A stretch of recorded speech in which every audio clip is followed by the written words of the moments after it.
What we see here is Space War, one of the first computer games in history. The game involved two players controlling two rockets. The goal was to destroy the opponent.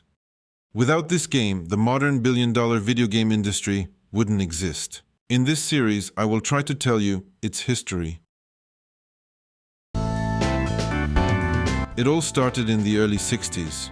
For computers, this is prehistory. Most of them used vacuum tubes and took up a lot of space, looking like large wardrobes. They cost millions of dollars, so only the richest companies could afford them. At that time, there were only about 1,000 computers in the USA. However, the demand was higher. So, in the early 1960s, digital equipment created the first mini-computer. Mini for its time. Instead of vacuum tubes, they used the then modern transistors, which made it smaller.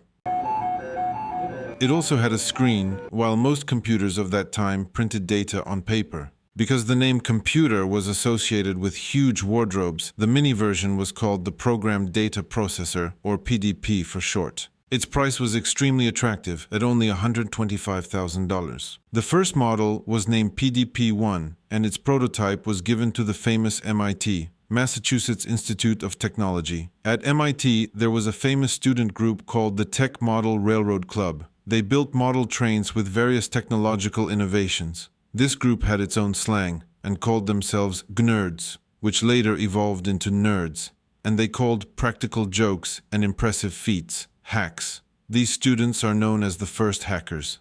Naturally, the PDP-1 computer quickly became the object of their experiments. And it looked like with the display you could do something interesting. I decided and promoted the idea that, gee, you could probably write a spaceship trainer for it. So somebody ought to write something to train people how to fly a spaceship. And they could do it on this computer, and it would be fun. This led to the creation of a game where two spaceships could shoot at each other. Dan Edwards rewrote the display so we could have gravity affect the spaceships. And Pete Sampson added stars. I took a star table down to magnitude 4.5 and took a slice of the sky around the celestial equator and had it scroll by. We now have real stars. Eventually, a game called Space War was created. It wasn't a simple game. Players had to manage fuel and torpedoes wisely, consider gravity, and avoid being pulled into the sun, among other things. We did bias things a little in favor of tactics rather than just shoot 'em up. So there's a real benefit to understanding something about orbits and something about strategy, like not wasting your fuel and torpedoes. So there are some things to figure out, and there are some things to practice. You've got two problems. One is your elbows get very sore very quickly. And the other is you get a crick in your neck because you're always turning to watch the display. So it didn't take very long for people to build control panels like these. Space War quickly became a hit at universities that had a PDP-1 computer. Space War was very influential because it circulated all through lots of colleges and universities, so everybody who was interested in computers in the 1960s knew about it. One of the people who played Space War at university was Nolan Bushnell, a student at the University of Utah. The university that I was going to was just in the start of connecting big computers to video screens. And I saw a game called Space War that was designed by some students at MIT. During his studies, Bushnell worked at an amusement park, managing arcade machines, which were pinball games at the time. He got the idea of creating an arcade machine with the game Space War. And I knew that if I could bring the cost down, that game would earn a lot of money at one of the arcades. And so that was really the genesis. Bushnell turned his 2-year-old daughter's bedroom into a workshop where he worked for months to create the game in an arcade format. This led to the creation of Computer Space, and he successfully sold his idea to Nutting, an arcade machine manufacturer. They produced 1,500 machines with Computer Space. The launch of the game became a kind of sensation. Here we see it in a scene from the film Soylent Green. However, Computer Space wasn't as popular as Bushnell had hoped. It was too complicated. All my friends loved it, but all my friends were engineers. It was a bit above the heads of most of the bar-going public at the time. Despite these limitations, Computer Space brought Bushnell his first few $1 million, allowing him to start a company dedicated to making games, which he named Atari. Bushnell, however, wasn't the only one who saw the potential of computer games. Well, here we are, playing ping pong when we ought to be working. Here's my partner, Bill, and we're going to play ping pong for you in a minute. This is Ralph Baer, who in the 60s was one of the most important people at the Sanders Associates, defense contractor. He had been thinking for a long time about how to use the function of cable television to provide more services. Well, several times, especially in the early 50s, the thought occurred to do something with the television set other than just watching stupid programs that were on, you know. One of his ideas was to allow TV shopping. And I do this by picking up my telephone and placing it on the audio modem portion of my all-purpose box. Another was to provide lessons, and yet another was to create interactive games. I ran a division of about 150, 200, 250 engineers and techs at a time, so I could put somebody in a room and say, here's what I want you to do. This resulted in the creation of the first primitive console for playing ping pong. We knew we had something. Then the question was, now that we've got it, what do we do with it? Because there's absolutely zero experience on part of anybody, including me, about bringing commercial or especially consumer products into existence. Sanders sold the license to Magnavox, which developed the project further, and after 2 years, the final product was created. The world's first console, the Magnavox Odyssey. This is Odyssey, the new electronic game simulator. The company began to demonstrate the device at closed industry meetings, where this promotional video was presented. What does your family do on those stay indoors rainy afternoons? Families who are content to let television do its thing often find themselves at its mercy for a choice of entertainment, while people who want television to do their thing entertain themselves with Odyssey, the electronic game of the future. Nolan Bushnell was present at one of such presentations. Coming down, I got thinking of all the ways that if I were to do a ping pong game, which people appeared to like, how would I make it better? Sure. I thought, boy, it's a really simple project. Yeah, that'd be a good thing. It'll get Al really up to speed on the technology. The Al that Bushnell is referring to is Alan Alcorn, Atari employee number 3, and it was he who was given the task of creating a similar game. So I set to work building this game, and in about 2 months, I had it working. The result was a much more modernized version of the game. The racket was divided into 8 segments. If the ball hit the middle 2, it bounced at a 180-degree angle. Hitting the ball with the outer segments, however, increased the angle of the bounce.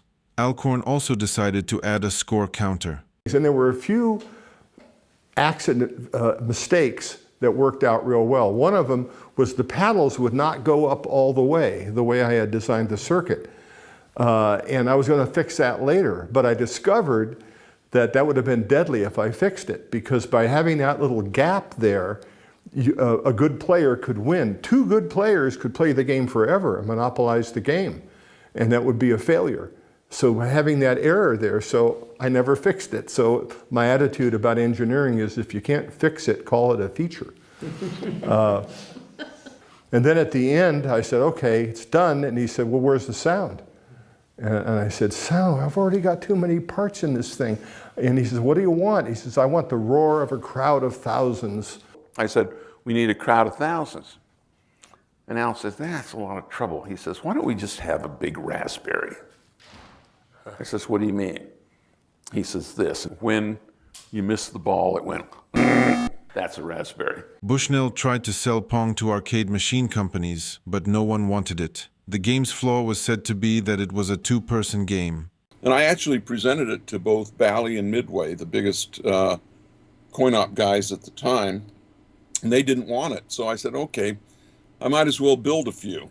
So Atari decided to make an arcade machine of its own. They used a $75 TV set, which was placed in a metal box attached to a wooden case. Added to it was a coin slot removed from a washing machine at a public laundry. A bread baking tray was used as the coin box. The machine was placed in Andy Capp's Tavern in California. After a week or so, the machine stopped working, which would not surprise me because it was never meant to be out there. You just shook it, you could break it.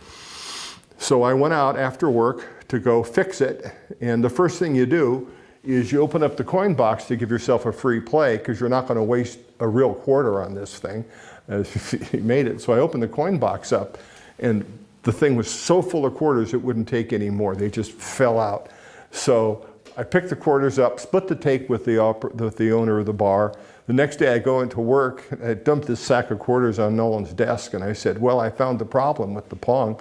It's making too much money. Got thinking about it, and I said, you know, we can build this thing.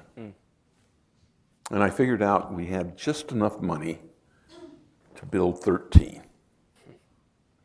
And that bothered me because I thought that was an unlucky number. So we built 12. And you know, the cabinet was ugly, the monitors were cheap old GE, you know, everything was wrong with it, but they sold instantly. And then we built 35, and then we built 80. Pong became a hit. By the end of 1973, Atari had received 2,500 orders, which grew to 8,000 by the end of 1974. I read somewhere that you were growing so fast that you guys literally were just trying to get people in. You went down to the unemployment office, or someone did, and just like, hey, whoever, you know, hey, who's ever here, come on, you know, come on in. Yeah, and, half of them were heroin addicts. And all of a sudden we found we had inventory problems with our TV sets. The Pong arcade became a money-making machine. Other arcades were making between $40 and $50 per week, while Pong was making $200. Pong's popularity led Atari to fast growth and big profits. It was also during this time that a specific informal working style emerged, which many IT industry firms would later, to some extent, imitate. They held meetings in hot tubs, drank heavily, experimented with drugs, and named projects after sexy female employees. Sometimes Atari board meetings seemed more like fraternity parties than business meetings. Atari became a desirable workplace, attracting young, original people, including 18-year-old Steve Jobs. The time of Steve Jobs' work at Atari links to an infamous part of his biography. At the time, Atari was working on a game called Breakout. Its problem was too many chips, which were quite expensive at the time. Bushnell promised a reward of about $100 for each chip eliminated. Jobs asked his friend Steve Wozniak, a computer genius, for help. Within 4 days, Wozniak managed to remove about 50 chips and keep the game working. Bushnell gave Jobs $7,000, but Jobs kept most of the money for himself, tricking Wozniak. So yeah, he was paid $7,000. He told me we were paid $700, and he wrote me a check for $350. You know, and that hurts because we were friends. And do you do that to a friend? If he had said, I need the money, I would have said, take it all. I was happy to be on the project. A year later, Jobs left Atari, and 2 years later, he and Wozniak founded Apple. A little earlier, in 1974, Atari released the Home Pong console, allowing people to play Pong at home. It's not just another video game, it's a real Atari. This was another hit, selling around 5 million units. However, this was also the time when dark clouds were gathering over the new industry. The crisis resulted from the country being filled with Pong game machines and their various clones. The game simply became boring. Consoles capable of displaying only this one game would quickly end up in attics and garages. So, in 1977, the first collapse of the video game market took place. The industry recovered with a new game from Japan. スター・ウォーズがですね、アメリカで公開されるという情報があってですね、まだ日本ではその翌年だったんですけど、宇宙ブームというか、宇宙ものがいいんじゃないかなと、その時思いつきましてですね。それで、じゃあターゲットを宇宙にしようと、宇宙ものにしようということで、宇宙人に決めたんです。で、その宇宙人のイメージは、イギリスの作家のですね、ウェルズというそれから宇宙人を、タコみたいなやつですね。This How Space Invaders was made, a game where players defend against alien attacks. While working on the game, Tomohiro Nishikada had to build a computer that could display it. it quickly became clear that the available processors were not fast enough to display the smooth movement of the entire alien army. The processor was able to speed up the movement of the remaining enemies only when some of the aliens were killed. This, by coincidence, was how the main concept of the Space Invaders game originated. The longer the game was played, the more difficult it became.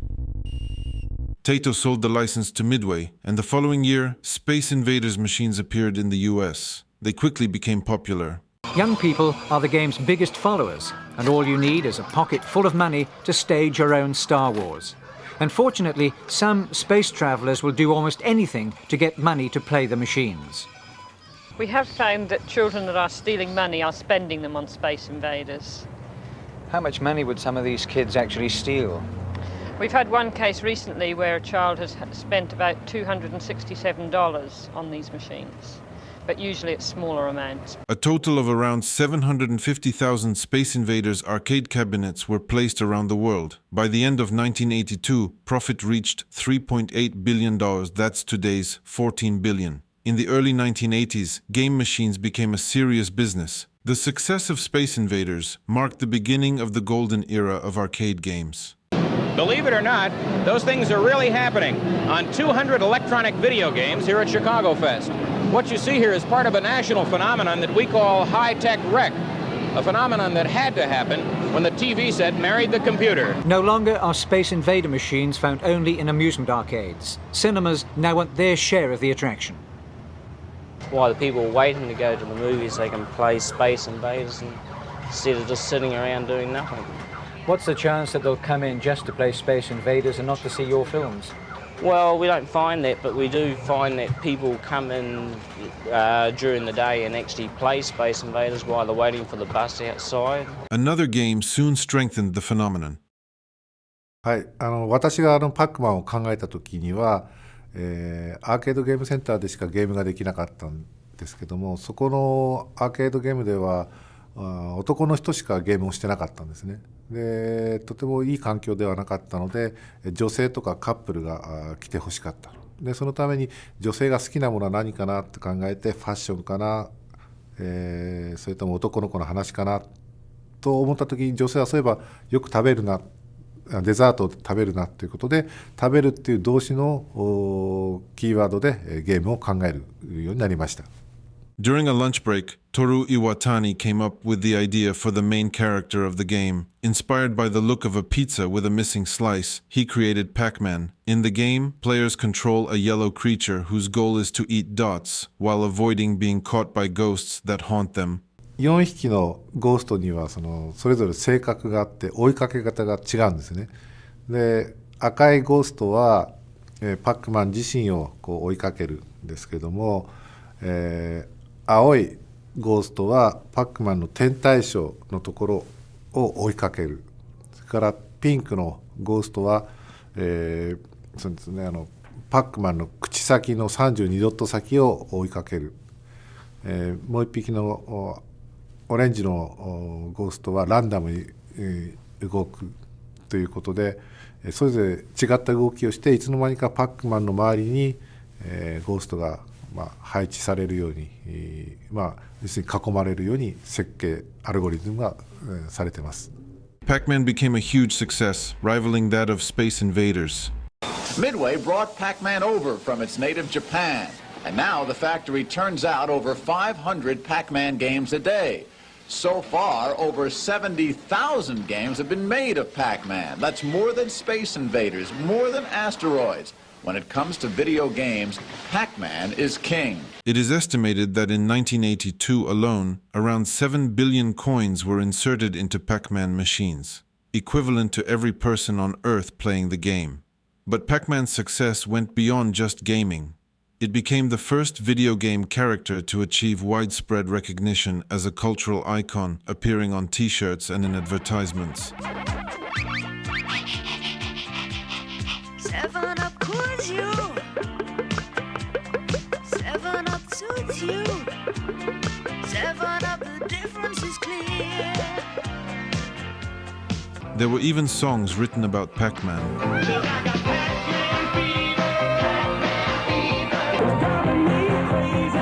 Psychologists remind us every younger generation has to have something to scare adults.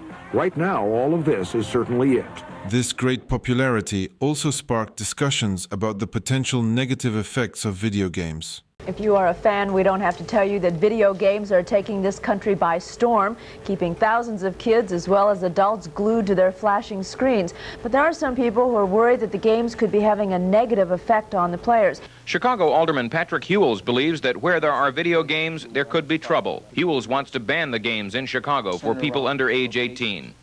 They're too close to the school. They're too close to the church. These attempts to limit video games came to nothing. Moreover, by the early 80s, video games not only dominated arcades, but also made their way into homes. This is the era when the first home consoles were introduced. The Magnavox Odyssey and Pong home consoles have already been mentioned. These early consoles didn't last long on the market because they could only display one game. The breakthrough came in 1976 when Fairchild released the Channel F console. It was the first to use cartridges, revolutionizing the industry. The games were stored on cartridges, allowing a single console to play multiple games. Switch video carts and play Desert Fox. Switch again, it's Blackjack. Or play the two built-in games, Pro Hockey or Tennis Champ. Channel F for fun, the Fairchild Video Entertainment System, just $169.95. Video cart cartridges, $19.95 each. Atari had been working on a similar solution for a while. Their console, called the Video Computer System, VCS, also featured an interchangeable cartridge system. However, bringing it to market required a lot of money. Nolan Bushnell decides to sell the company to secure the necessary funds for production and promotion. In 1976, Warner Communications bought Atari for $28 million. This transaction allowed Bushnell to keep his position as director while providing Atari with the large amount of money needed to launch the new console. My mission in life is to save all of mankind. The Atari VCS, later known as the Atari 2600, debuted in 1977. Its important advantage was its ability to move most of the calculations onto the cartridges themselves. And that was the key to the 2600's longevity. The fact that the software was the part that was removable, and the software was the part that did all the work. In the early 1980s, when hits like Space Invaders appeared, Atari quickly bought the licensing rights and sold these games on cartridges. Zapping those little devils from outer space. It's fun, but personally I think the whole idea of creatures from outer space is a little far-fetched.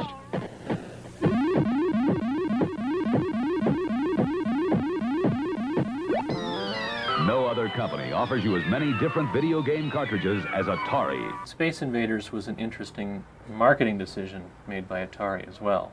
I don't remember the actual figures. Al's usually better at that than me, but they paid some outrageous amount of money for the license to do Space Invaders on the 2600. And you know, people have said that that was a breakthrough in the 2600 in that it brought it into many living rooms where people were familiar with the arcade game.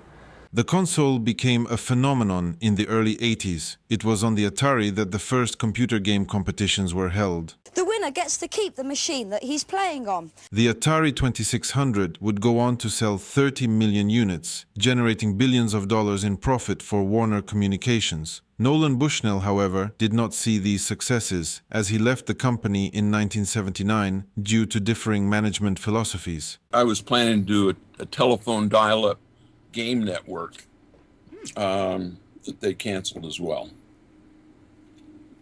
Why? They didn't think people would want to play somebody that they couldn't see. Sounds silly now, doesn't it?